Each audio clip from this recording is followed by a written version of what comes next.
आणि आता लाडक्या बहिणींसाठी आत्ताची मोठी बातमी आहे, कारण लाडक्या बहिणींना डिसेंबरचा हप्ता मिळण्यास सुरुवात झाली। महिला आणि बालकल्याण मंत्री अदिती तटकरेंनी ही माहिती दिली। नागपूरचं हिवाळी अधिवेशन संपल्यावर लाडक्या बहिणींच्या खात्यात रक्कम वर्ग केली जाईल असं आश्वासन मुख्यमंत्री फडणवीसांनी दिलं होतं।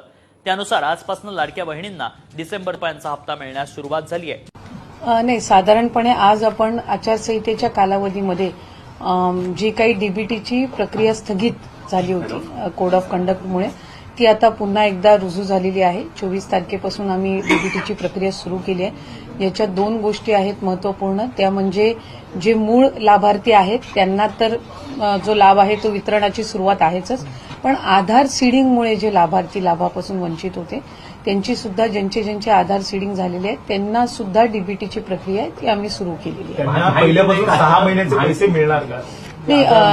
आम्ही सुरुवातीलाच ज्या वेळेला योजना जाहीर झालेली होती त्याच्यानंतर सुद्धा निकषांमध्ये एक गोष्ट जी नमूद करण्यात आलेली होती की त्या लाभार्थ्यांनी पात्र अर्ज त्यांचा दाखल केलेला आहे आणि जे अप्रूव्ड आहेत त्यांना त्या महिन्यापासूनचे त्या ठिकाणी मिळतील आणि त्याच्यानंतरचे जे आहेत ते ज्या ज्या महिन्यामध्ये त्यांनी रजिस्ट्रेशन केलेलं आहे तिथपासून निश्चितपणे